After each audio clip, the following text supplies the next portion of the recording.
Hey, Shay. Yeah. Come here, bud. Slumbar Jay run a cement bond log test? I don't know. I don't think they did it. I just woke up, so... Is that stupid? I don't know if it's stupid, but it ain't smart. Look at you guys, like synchronized swimmers. I think you think too much, you're gonna give him a headache. All right, get down there. Oh, yeah. Want that. Do you know what it's like to work on an oil rig? And do you know what's the difference between safety measure, precautionary measure, and protective measure? Well, join us in our latest Cinephile episode to find out. And be sure to visit our FUNDAY website for more.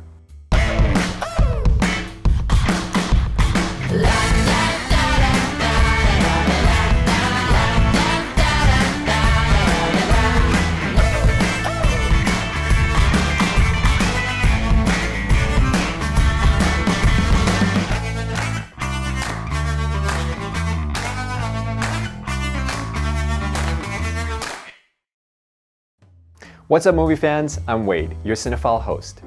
A few of you may recall the catastrophic blowout that took place in 2010 in the Gulf of Mexico. Considered as one of the worst oil spills in history, the Deepwater Horizon is a 2016 American disaster film based on those true events. It stars Mark Wahlberg and Kurt Russell and a few other A-list actors.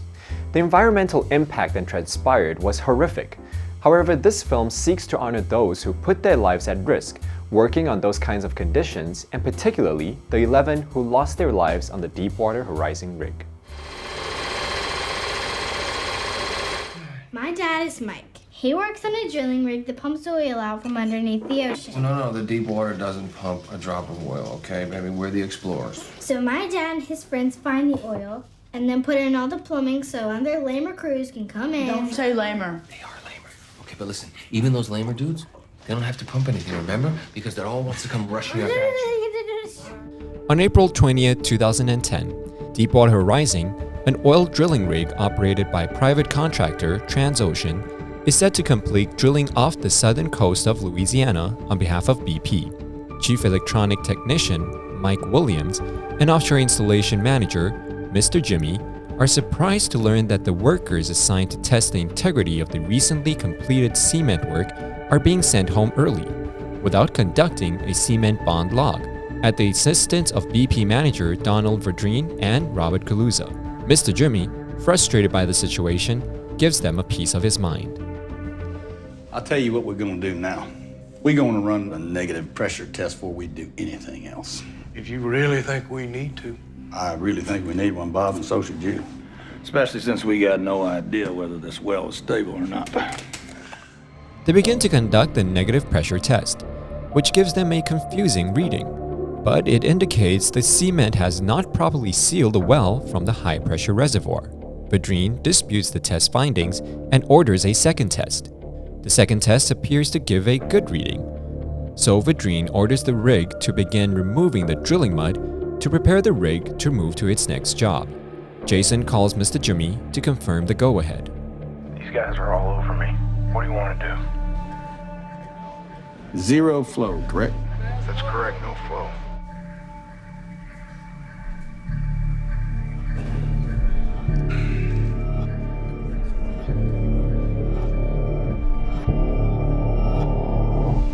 We good? Well, looks like it's gonna be a long night. You stay on top of it, Jason. I'll see you in about a half hour. Thanks.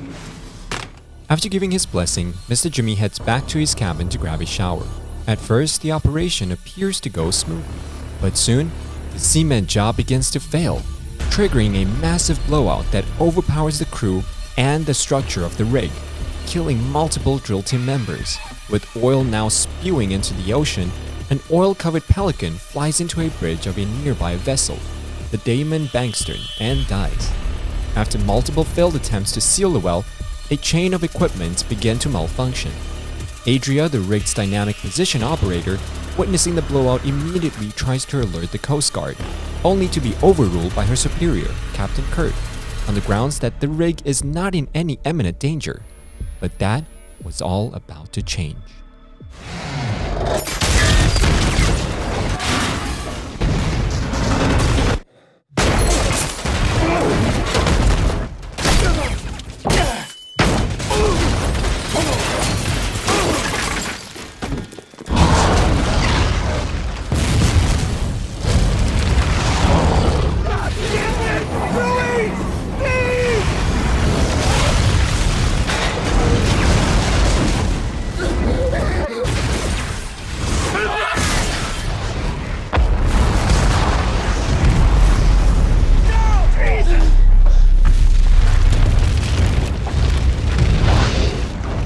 Whoa, okay, let's catch your breath here. This is such an intense scene with so much happening. It's overwhelming to watch. I mean, just the sheer scale of destruction is incomprehensible. But I believe that is exactly the intention director Peter Berg is trying to capture. He's allowing us to immerse ourselves into the chaos on that day, on that rig. Okay, let's get back at it. Soon, calls from all over about the explosion reaches the Coast Guards. They see a satellite imagery of the scene and realize the seriousness of the situation. Meanwhile, Felicia, Mike's wife, tries to call him after the video call was disrupted, but fails to get through and begins to worry. The Damon Bankston heads towards the rig just as the workers begin a frantic evacuation, sending out a rescue team after seeing the rig burst into flames. Mike is still alive and goes around looking for survivors. He helps a couple guys get to the rescue boats and returns for Mr. Jimmy, who's still alive but seriously injured from the explosion. Mr. Jimmy? Mr. Jimmy? Mike, I can't see shit.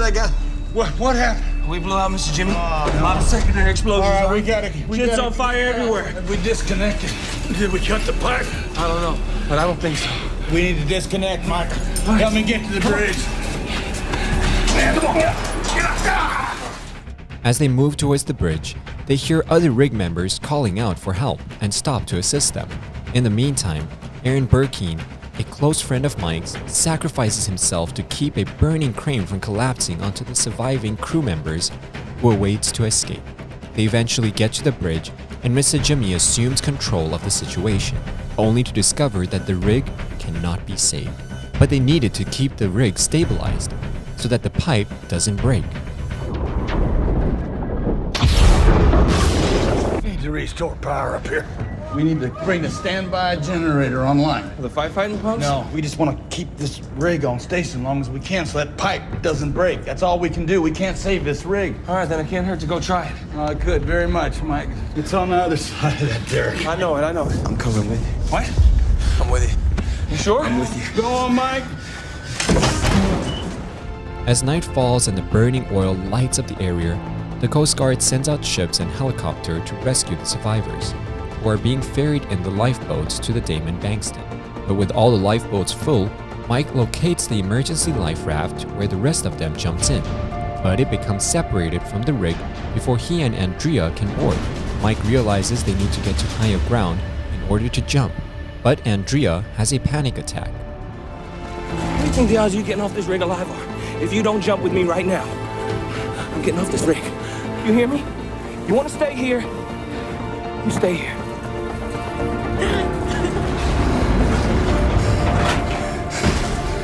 Hey, what caused the Mustang?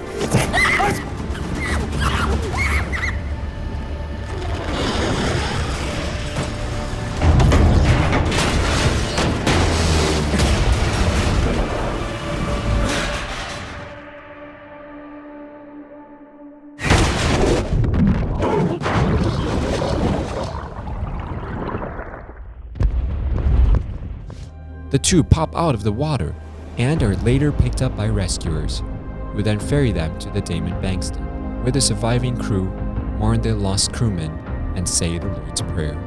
Back on land, the workers reunite with their families in a hotel lobby. When Mike gets into his room, he completely breaks down. But soon his wife and daughter rushes in to comfort him. They then walk out together while Mike acknowledges the other crew members as he walks out alive with his family. The film ends with a series of clips showing the aftermath of the disaster, including testimony from the real-life Mike Williams. We also see that Donald Verdran and Robert Curluzza were the only two people prosecuted for their actions. Both were charged with 11 cases of manslaughter. Pictures later appear of the 11 men who lost their lives on that day. This film will forever remind us of their story. 接下来如果要揭晓今天电影迷怒火地平线 Deepwater Horizon 要教我们些什么 So such a horrible disaster, don't you think? Yeah, only if the safety measures were taken seriously. Don't you mean the precautionary measures? Well, the two are indeed similar. Safety is the condition of feeling safe, while precaution is the previous caution or care to ensure safety. Oh, what about protective measure? Well, protection is the process of keeping someone or something safe. Oh, okay. I see. So 换句话说 in many ways. Yes, safety measures, precautionary measures, and protective measures. All to ensure safety, no matter at work, when you're playing sports, or even just living your daily life under the pandemic. We all need to be sure to be safe. That's right. Well, I'm Wade. I'm Ruby. I hope you've learned something useful in this episode of Cinephile as I did. You can find more on the FUNDAY website. Let's make every day a fun day. Say, Mike, did you brush your teeth this morning? Yes, sir. Boy, did you floss? No, what? Save you a lot of pain and money in the long run, I'll tell you.